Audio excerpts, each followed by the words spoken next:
ॐ श्री हनुमभीममध्वान्तर्गत श्रीरामकृष्णवेदव्यासात्मक श्रीलक्ष्मीहयग्रीवाय नमः. हरिः ॐ. हरे श्रीनिवास. ஸ்ரீ குருராஜோ விஜயத்தே. அனைத்து சஜ்ஜனர்களுக்கும் தாசன் ஸ்ரீனிவாசனின் அநேக கோடி நமஸ்காரங்கள். அனைவரும் அறிய வேண்டிய மத்வ சித்தாந்தத்தின் 58வது பகுதி இது. ஒரு சிலருக்கு இந்த வாரத்தின் பகுதி சற்று கடினமாக இருக்கக்கூடும் என்பதால் மெதுவாக சொல்கிறேன். சஜ்ஜனர்கள் அனைவரையும் கூர்ந்து கவனிக்கும்படி பிரார்த்திக்கிறேன். மாயாவாத கொள்கைகள் பரபிரம்மத்திற்கே அக்ஞானம் உண்டு என்று கூறுமா போலே உள்ளது என்று கண்டோம். சென்ற பகுதியில் கண்டோம். பரபிரம்மமான மகாவிஷ்ணு நிர்தோஷன் என்று வாதிடும் மத்வ சித்தாந்தம் அக்ஞானம் என்ற தோஷம் பரபிரம்மத்திடம் இல்லை, அப்படிப்பட்ட ஒரு தோஷம் இருப்பதற்கு வாய்ப்பே இல்லை என்பதை நிரூபிப்பதற்காக மாயாவாதத்துடன் வாதம் செய்ய வேண்டியுள்ளது. அப்படிப்பட்ட வாதத்தை தான் யுக்தி மல்லிகாவிலும் நாம் காண்கிறோம்.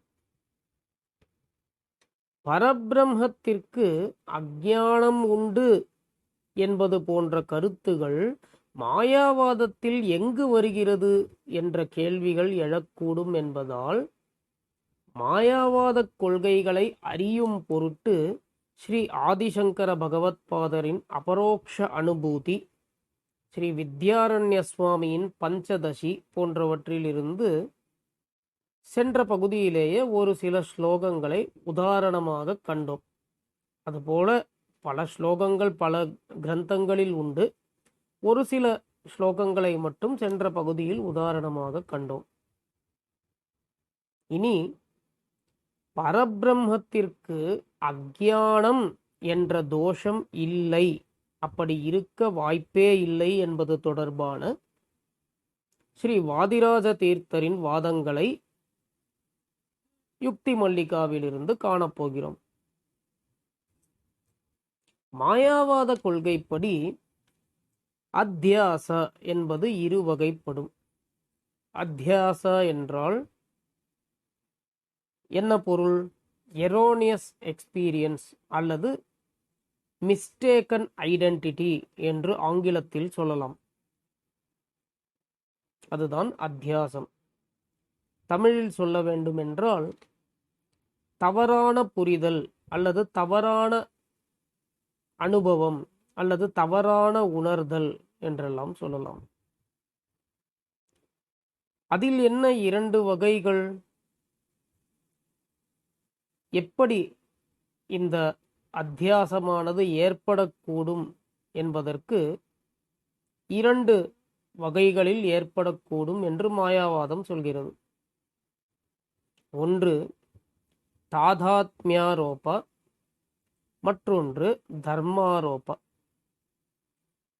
ஆரோபா என்றால் ஒன்றின் மேல் மற்றொன்று இயற்றப்படுவது, அதாவது சூப்பர் இம்போசிஷன் என்று ஆங்கிலத்தில் சொல்கிறோம் இல்லையா, அதுதான் பொருள். இந்த சமஸ்கிருத சொற்களை சற்று கூர்ந்து கவனித்து நினைவில் வைத்துக் கொள்ளுமாறு சஜ்ஜனர்களை பிரார்த்திக்கிறேன்.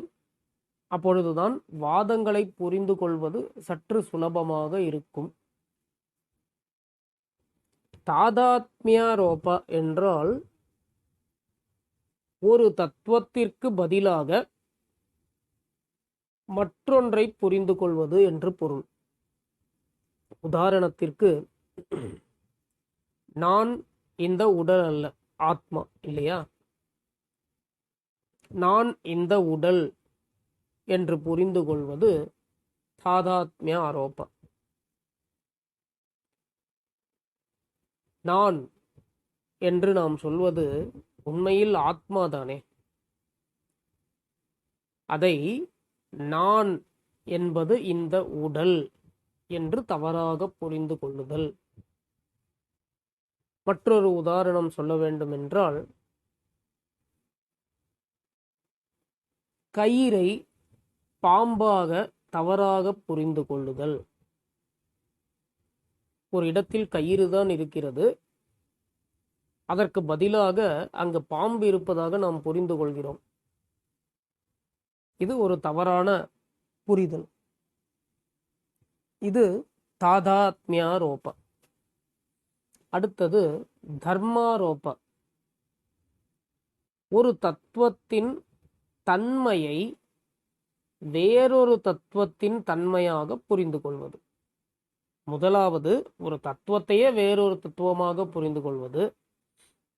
அடுத்தது தர்ம ஆரோபா என்பது ஒரு தத்துவத்தின் தன்மையை வேறொரு தத்துவத்தின் தன்மையாக புரிந்து கொள்வது.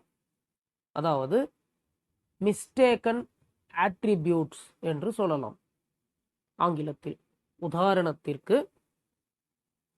நம் உடலுக்கு ஸ்தூலத்துவம் என்ற தன்மை உண்டு.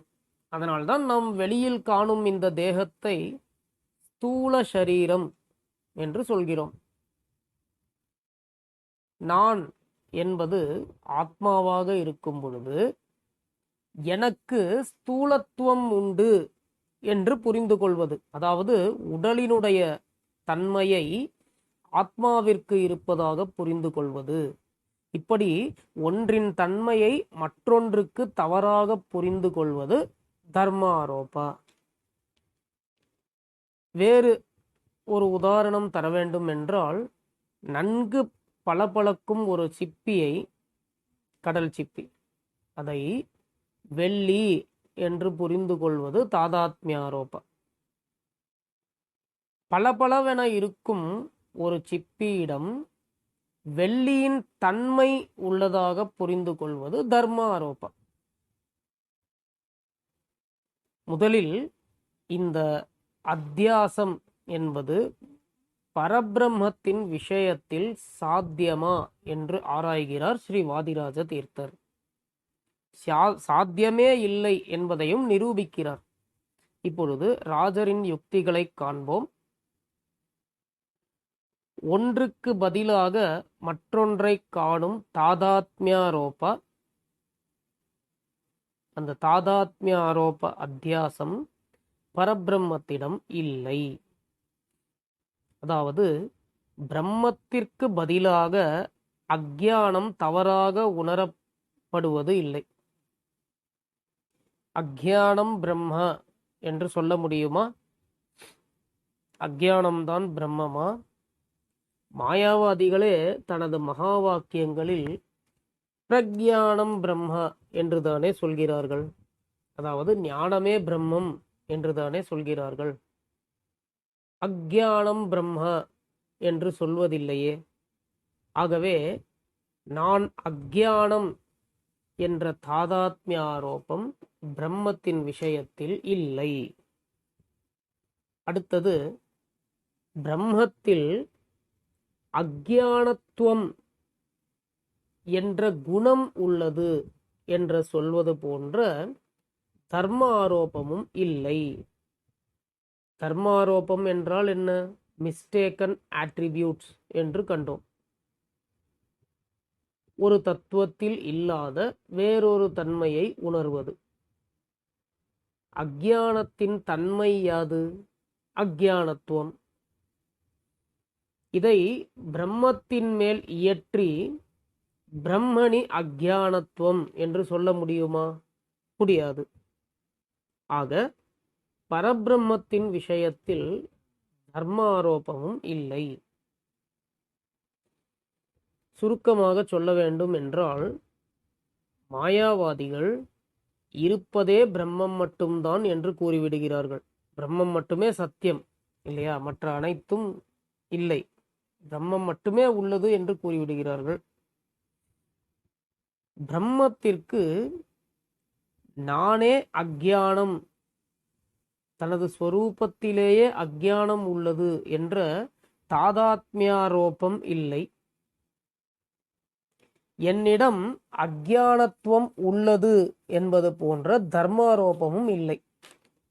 அப்படி இருக்க பரபிரம்மத்திடம் அக்ஞானம் எப்படி சாத்தியம்?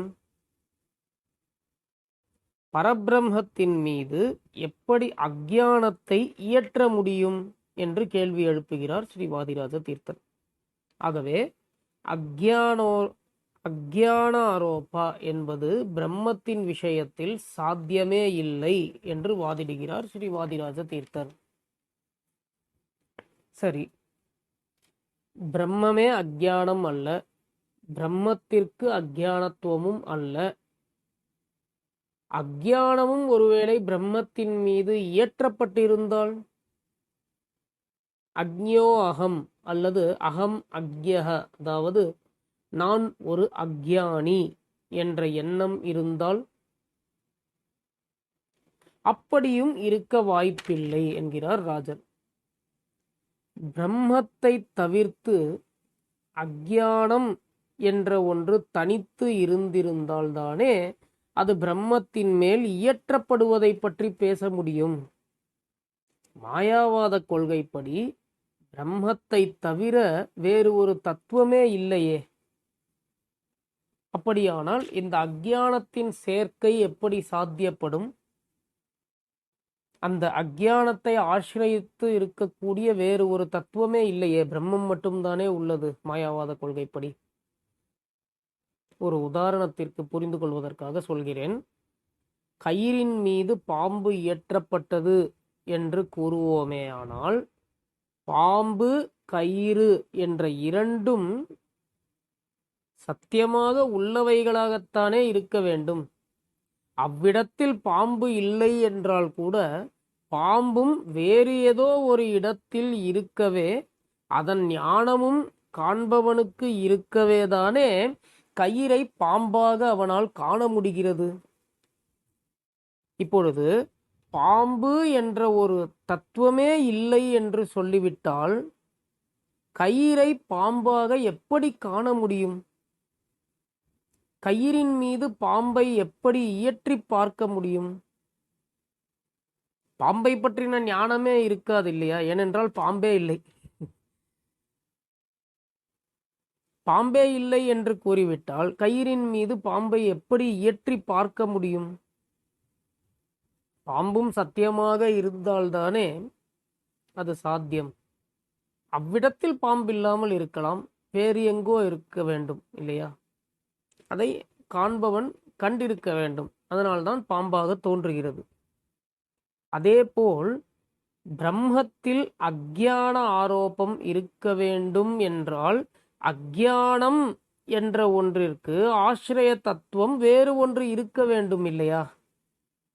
மாயாவாதப்படி பிரம்மத்தை தவிர வேறு தத்துவமே இல்லை என்று ஆனபின் பிரம்மத்தில் அக்ஞானத்தின் ஆரோபம், அதாவது அக்ஞானத்தின் சூப்பர் இம்போசிஷன் என்பது சாத்தியமே இல்லை. இப்படியாக மாயாவாத கொள்கை முன்னுக்கு பின் முரணாக இருப்பதால்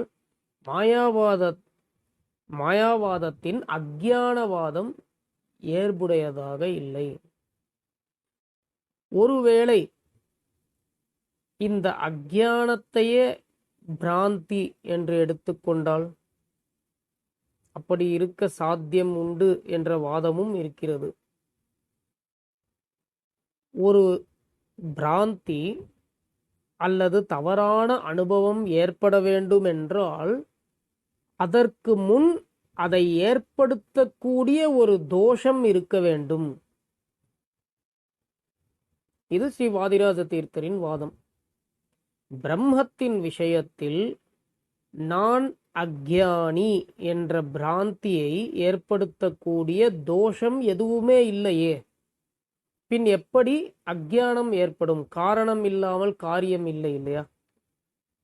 இருட்டில் கயிறே பாம்பு என்ற பிராந்தி ஏற்பட்டது என்றால் இருட்டு என்ற ஒரு தோஷம் அந்த பிராந்தி ஏற்பட காரணமாக உள்ளது இல்லையா?